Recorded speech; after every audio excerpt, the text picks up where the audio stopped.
Hello guys and welcome to cricket insights with Hrithik. तो आज भी दो मैच हुए बड़े ज़बरदस्त। दिन में जयपुर में मैच हुआ आरआर का और आरसीबी का, और शाम को मैच हुआ फिरोजा कोटला में डीसी वर्सेस एमआई। तो पहले चलते हैं आरसीबी वाले मैच पे। तो टॉस जीता रजत पाटीदार ने, बॉलिंग प्रेफर करी। सवाई मानसिंह में काफ़ी टाइम बाद मैच हुआ। इससे पहले आरआर के मैचेस गुवाहाटी में हो रहे थे जो होम गेम्स थे।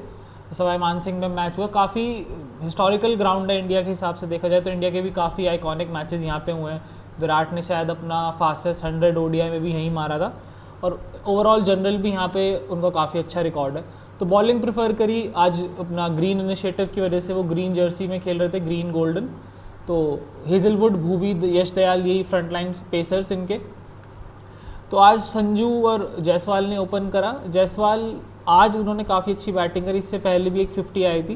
तो मैं यही, जैसे थोड़े मैचेस पहले मैंने बोला था कि यार ये जो बड़े नाम हैं हमारे जो इंडियन टीम अब रिप्रेजेंट कर रहे हैं, चाहे अभिषेक हो चाहे जायसवाल हो, इनके कंसिस्टेंट रन आने बहुत ज़रूरी हैं। क्योंकि अब एशिया कप आने वाला है, T20 का, फिर वर्ल्ड कप है। क्योंकि और जो प्लेयर्स हैं जो डोमेस्टिक में बहुत अच्छा कर रहे हैं, चाहे प्रियांश आर्या को आप देख लें, नमन धीर हो गया, निहाल वडेरा हो गया, ये सब परफॉर्म करके दिखा रहे हैं। तो एक दो नए लोग आपको दिख सकते हैं। तो आज उनकी बैटिंग आई, उन्होंने इनिंग संभाली, 70-75 रन करे।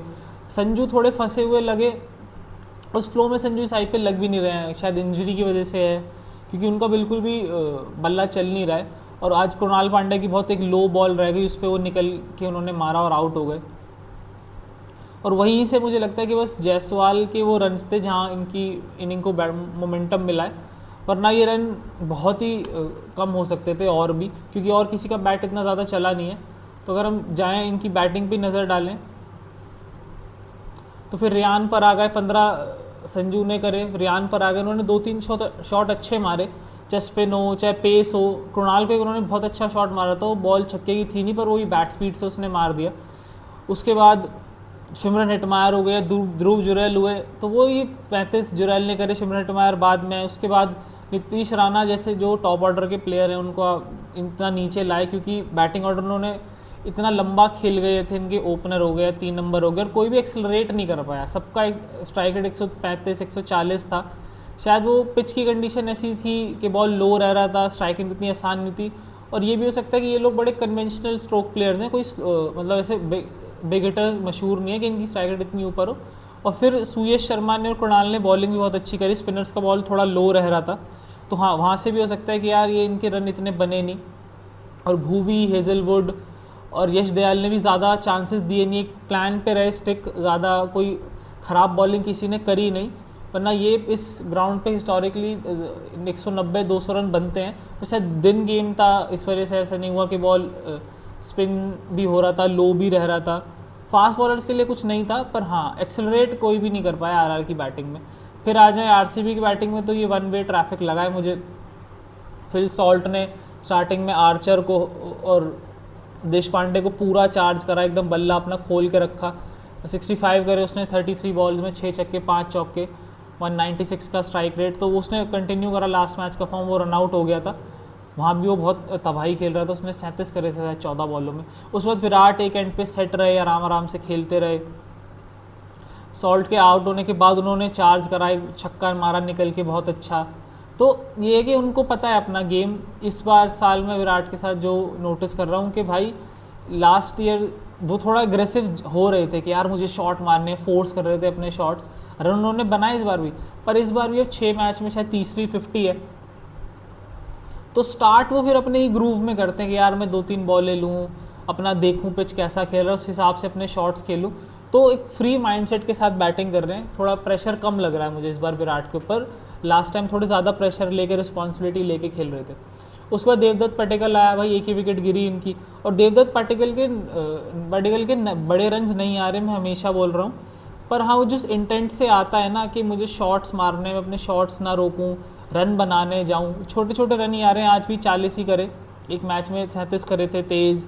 तो ये अच्छा है कि 3 नंबर पे माइलस्टोन्स के लिए नहीं जा रहा, कि टीम को मैं मदद कर सकूं ज़्यादा से ज़्यादा रन बना के। बॉलिंग कुछ खास नहीं। आर्चर को 4 ओवर में 36 पड़े, और देश पांडे से 2 ही ओवर कराए। सब बहुत बॉलर यूज़ करे, आज रियान पराग ने भी ओवर करे, क्योंकि किसी भी बॉलर को सेट ही नहीं होने दिया दोनों ओपनर्स ने आरसीबी के, कि इस पिच पे उनको बैटिंग बहुत आसान लगी। सॉल्ट ने चार्ज करा, विराट आराम आराम से खेले, आज अपनी 100 शायद 50+ स्कोर उन्होंने कर लिया T20s में, तो वो आराम आराम से खेलते रहे। पावर प्ले जहाँ पे मुझे लगता है कि ये मैच थोड़ा सा आरसीबी तरफ शिफ्ट हो गया था।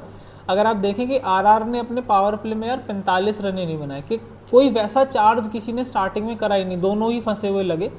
और आरसीबी के पावर प्ले में 65 या 66 रन थे विदाउट लूजिंग एनी विकेट, और उनके भी विकेट नहीं गिरे था, पर उनके रन बहुत कम थे। तो वो 20-25 रन का मार्जिन पहले से ही आपके पावर प्ले में आपने एक्स्ट्रा ले लिया, तो उस हिसाब से मुझे लगता है कि आरआर बिल्कुल भी गेम में नहीं था उसके बाद, कि वहाँ से वो कमबैक कर ही नहीं पाए।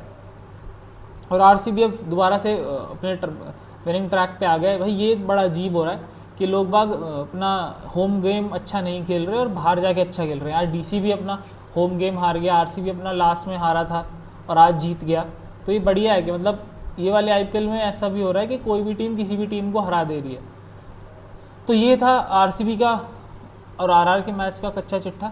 अब चलते हैं शाम वाले मैच पे, डीसी का और एमआई का मैच फिरोजा कोटला में। तो भाई टॉस जीता अक्षर पटेल ने, वो बॉलिंग प्रेफर करता है कि मैं यार चेस पे जाऊँ। आज फिर नहीं खेल रहे थे, तो मुझे लगा कि शायद राहुल को फिर से ओपन कराया जाए, पर इस बार मैंने कहा कि यार अब हम उसको 4 नंबर ही खिलाएं, तो इन्होंने अभिषेक पुरेल के साथ कराया।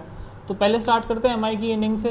भाई थोड़ा तेज़ स्टार्ट दिया रोहित ने, रिकल्टन ने। पावर प्ले में इनका अच्छा स्कोर था, फिर 5वें ओवर में रोहित आउट हो गए, क्योंकि बस इंटेंट वाली बैटिंग है कि मैं 20-25 करूँगा और उससे ऊपर नहीं, इतना ही है, इतने पैसे में इतना ही मिलेगा, कि कोई बड़े रन उनके आ भी नहीं रहे हैं। 3-4 साल हो गए हैं आईपीएल में। लास्ट सीज़न एक 100 आया था, पर वो भी बहुत स्लो 100 था, 65-66 बॉल्स में था, और वो भी मैच टीम हार गई थी। तो हाँ, रोहित बहुत ही अंडर परफॉर्म कर रहे हैं कुछ सालों से आईपीएल में। तो अच्छा स्टार्ट दिया इन्होंने और रिकल्टन ने। उसके बाद 3 नंबर पे सूर्य आए, थोड़े से फंसे हुए लगे स्टार्टिंग में, पर उसके बाद भाई जो मुझे लगा है कि आज ज़्यादातर शॉट्स लेग साइड में थे, जो आज मैंने नोटिस करा है। मतलब मैं बहुत टाइम से सूर्या की बैटिंग में एक चीज़ नोटिस कर रहा हूँ कि his ability to play sweep at will, कि मैं मिड विकेट भी मार दूंगा, मैं स्क्वायर लेग भी मार दूंगा, मैं फाइन लेग भी मार दूंगा, और वो भी उसको भी वो ऑफ स्टंप के बाहर से भी चाहे मारता हो, वो बहुत फाइन खेलता है। और वो लेंथ भी, अगर हल्का सा बॉल पीछे का भी होता है, उसको हाथ इतने अच्छे हैं उसके कि वो अपनी रिस्ट रोल कर लेता है। ये similar ability to play sweep IPL हो या वाइट बॉल क्रिकेट हो, ये सिमिलर है जो एबी डिविलियर्स के पास थी, कि भाई वो स्क्वायर लेग, मिड विकेट के लेफ़्ट राइट, फाइन लेग के लेफ़्ट राइट, तो ये मार लेता। तो ये एबिलिटी मैंने बस 2 प्लेयर्स में ही नोटिस करी है, कि एक एबी डिविलियर्स और एक सूर्या में, कि वो स्पिनर्स को स्वीप कहीं भी मार देते थे लेग साइड में, कि कहीं पे भी फील्डर हो, हम फील्डर के दाएं बाएं से निकाल देंगे। तो वो उन्होंने अच्छे स्वीप खेले। उसके बाद तिलक वर्मा, भाई जब से इसको रिटायर हट कराया ना उस मैच से, 2 मैच में दोनों में लगातार 50 मार चुका है। आज भी 59 करे 33 बॉल्स में, बहुत अच्छी बैटिंग करी। एक रिवर्स स्वीप पे छक्का लगाया, छोटा ग्राउंड है, पर हाँ अपने एरियाज टारगेट करे कि भाई कहाँ छक्का मारना है, कहाँ नहीं मारना। सूर्या ने आते ही पहली बॉल खेली थी वो मुकेश की, वो उन्होंने टांग में से फ्लिक करा, वो भी वो कहीं से ही उठा लेता है, चाहे घुटने पे बॉल हो चाहे कमर पे बॉल हो, वो उन्होंने फाइन लेग के ऊपर से फेंकी। और मुझे लगा कि यार वहाँ फील्डर ले भी रखा है तुमने, फिर भी तुम उसको कर रहे हो। वो उसका पेट शॉट है कि वो मार ही देता है। अगर वो उसको आप ऑफ स्टंप के बाहर से ट्राई करो कि यार ये ऑफ स्टंप के बाहर से उठाए, तो चांसेस हैं कि वो लीडिंग एज लग जाए या वो मिस टाइम कर जाए, वरना बॉडी पे से तो वो चाहे आपका पेस नहीं भी हो अपने बैट से बना लेता है। तो ये इन दोनों ने अच्छी अपनी इनिंग बिल्ड करी। उसके बाद हार्दिक आए, हार्दिक आउट हुए जल्दी। भाई नमन धीर, भाई 3 नंबर पे भी रन बना दिए, अब भी आके रन बना दिए। तो बढ़िया है। जो ये पंजाब के कुछ प्लेयर्स हैं यार, ये बहुत अच्छा कर रहे हैं, इनको आप कहीं पे भी खिलाओ, बहुत टैलेंटेड प्लेयर्स हैं पंजाब के। और नमन धीर में भी फास्ट बॉलिंग को जितने अच्छे शॉट्स मारता है ना, लाइन में अच्छा आता है, चाहे पुल करना हो चाहे कट करना हो, तो ये बहुत ही बढ़िया बैटिंग करता है। चाहे इसको आप एज अ फिनिशर खिलाओ, चाहे उसको 3 नंबर खिलाओ। 17 में 38 करे इसने, 3 चौके 2 छक्के, बढ़िया बैटिंग। और फील्डर भी बहुत अच्छा है, फील्डर भी गन फील्डर है। और बॉलिंग पे आए अगर, तो भाई फास्ट बॉलर के कुछ भी नहीं था इस पिच पे। मुकेश को मार पड़ी, स्टार्क को स्टार्टिंग में मार पड़ी, 3 ओवर में 43 रन दे दिए उसने, ना विकेट लिया। जहाँ गेम थोड़ा सा डीसी ने अपनी तरफ खींचा वो कुलदीप का और विपराज के जो स्पेल्स हैं, कि कुलदीप ने बॉल फंसाया 4 ओवर में 23 रन दे के 2 विकेट लिए। सूर्या को उसने गुगली करी थी भाई, वो सूर्या को समझ ही नहीं आई कैसे खेलना है। रिकल्टन को ऑफ स्टम्प के बाहर बॉल वहाँ रख के उसके बाद एक बॉल गुगली करा, वो कट के लिए रेडी था पर वो बॉल गुगली था, वो अंदर आया। उसके बाद विपराज ने अपने पहले ही ओवर में भाई रोहित स्वीप करने गए, वो एलबीडब्ल्यू है। तो इन दोनों रिस्ट स्पिनर्स के लिए काफ़ी अच्छी थी आज पिच, तो दोनों ने 2-2 विकेटें निकाली। तो जहाँ पे थोड़ा सा मुझे लगता है कि एमआई को थोड़ा यहाँ पे 15-20 रन कम हो गए इनके स्पेल से, ना फास्ट बॉलर्स के लिए तो कुछ भी नहीं था इस पिच पे। उसके बाद आ जाए अगर डीसी की बैटिंग पे, तो भाई लगा था कि यार ये शायद चेस कर जाएंगे, बहुत टाइम तक ये लगता ही रहा कि यार ये कर जाएंगे, 206 रन ही इनको बनाने हैं। तो ये दीपक चाहर ने पहला ओवर करा एमआई के लिए। अभी स्कोर कार्ड लोड भी नहीं हुआ था कि वो आउट स्विंग, और वो जो मैकगर्ग बड़ा बॉटम हैंडेड प्लेयर है, वो थोड़ा पुश करने जाता है बॉल को, वो शॉर्ट कवर पे आउट हो गया। उसके बाद भाई इम्पैक्ट सब आया करुण नायर। पिछले 6-8 महीने से इस बंदे ने जितना परफॉर्म करा है डोमेस्टिक में, चाहे आप रणजी उठा के देख लें, चाहे आप विजय हज़ारे उठा के देख लें, चाहे आप सैयद मुश्ताक अली ट्रॉफी देख लें, मतलब रेड बॉल क्रिकेट, लिस्टे ओडीआईज, और उसके बाद T20 इंडिया के जो वो हैं कॉम्पिटिशन्स हैं, हर जगह उसने रन बनाया कि भाई मुझे ले लो, मुझे टीम में ले लो। आज भी अब भी मौका नहीं मिला 4-5 मैचेस में, आज फाफ इंजर्ड थे तो इसको एज एन इम्पैक्ट सब खिलाया, और भाई क्या बैटिंग करी है। मतलब बहुत टाइम बाद मुझे किसी की बैटिंग देख के ऐसा लगा कि इस बंदे को पता है कि बॉल कहाँ गिरेगा। बोल्ट को एक ओवर खेला, वो लेंथ बॉल था ऑफ स्टंप के बाहर, वहाँ उसने पॉइंट के राइट से एक चौका मारा। बोल्ट ने वहाँ से बॉल थोड़ा बाहर निकालने देखा, उसी टप्पे से वो कट करके बैकवर्ड पॉइंट के पास से चौका निकाला। उसके बाद बोल्ट ने फुल करा वो बॉल, वो उसने ड्राइव करा आराम से। बुमराह को भाई पहली बार किसी आदमी को मैं 2-3 साल देख रहा हूँ कि बुमराह को चढ़ के खेल रहा है, पहले ही ओवर से ड्राइव करी, स्लोअर बॉल पिक कर रहा है आराम से। उसके बाद 1-2 बॉलें बुमराह ने बाहर करी, तो उसके बाद उस पर चौके मारे। नेक्स्ट ओवर में इसको पता था कि भाई मुझे बॉडी में ही करेगा, वो वहाँ से पिक करके एक फ्लिक से छक्का मारा। बुमराह ने एक यॉर्कर करने की ट्राई करी, उसको स्लाइस करा। उसके बाद ऑफ स्टम्प के फुल एकदम वहाँ से स्लोअर बॉल करी कि मिस टाइम करने जाएगा, वो कवर्स के ऊपर से छक्का मारा। आउटस्टैंडिंग इनिंग थी भाई, आउटस्टैंडिंग। 40 बॉलों में 79 रन, बहुत ही आउटस्टैंडिंग इनिंग थी कि डिज़र्व नहीं करता था यहाँ से हारना। और वही मैं बोल रहा हूँ कि बहुत एक मैजिक डिलीवरी ही चाहिए थी इस बंदे को आउट करने के लिए, वो सेंटनर की पड़ी और वो एकदम घूमी, वरना ये आउट नहीं होता इनसे, जैसा आज ये बैटिंग कर रहा था। और वहाँ से फिर देखें कि डीसी की बैटिंग एकदम बिखरी गई। 15 रन केएल राहुल ने करे, अक्षर ने 9 करे, स्टब्स ने 1 रन करा, आशुतोष ने 17 करे, 14 करे विपराज ने। कि वो जब फिर लेग स्पिनर का जो इंट्रोडक्शन कर्ण शर्मा को इन्होंने खिलाया, इम्पैक्ट सब, भाई बहुत पुराना खिलाड़ी है कर्ण शर्मा, मुंबई के लिए पहले भी खेल चुका है, लास्ट ईयर आईपीएल आरसीबी के लिए खेला, उसके बाद चेन्नई में भी रह चुका है, तो हर जगह खेला है, सनराइज़र्स में भी रहा है, रेलवेज़ के लिए खेलता है, बहुत टाइम से इंडियन सर्किट में है। आज उसने बहुत अच्छी बॉलिंग करी, 4 ओवर में 36 रन दे के 3 विकेटें। तो स्पिनर्स ने थोड़ा गेम इनके लिए भी पकड़ा। मिचेल सैंटनर ने विकेट ली आके करुण नायर की, तो भाई उसके बाद एक ओवर जो उन्होंने सैंटनर को दिया 16 या 17 ओवर, वहाँ विपराज को स्टंप कराया।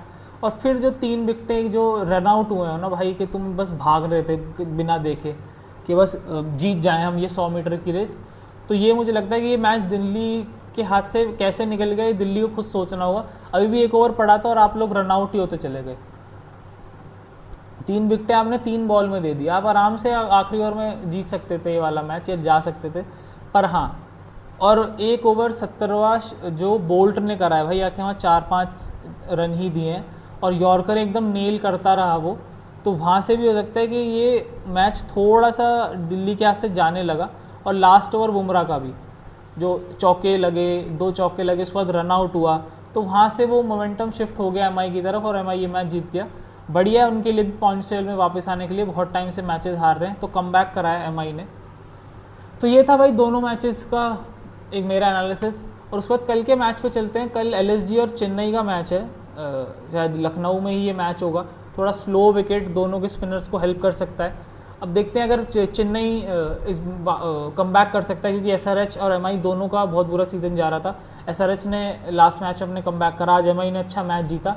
तो होपफुली अगर चेन्नई को अगर कंपटीशन में बना रहना है तो कल बढ़िया खेलना होगा और मैच जीतना होगा। और एलएसजी के लिए देखते हैं कल मार्च खेलते हैं नहीं खेलते हैं, वरना शायद पंत ही ओपन करेंगे, और पंत के लिए भी अच्छे रन आना बहुत ज़रूरी है। और कल दिग्वेश राठी और नूर देखते हैं कौन ज़्यादा अच्छा परफॉर्म करता है। देखते हैं कल के मैच कैसा होता है। तो like share subscribe, happy IPL.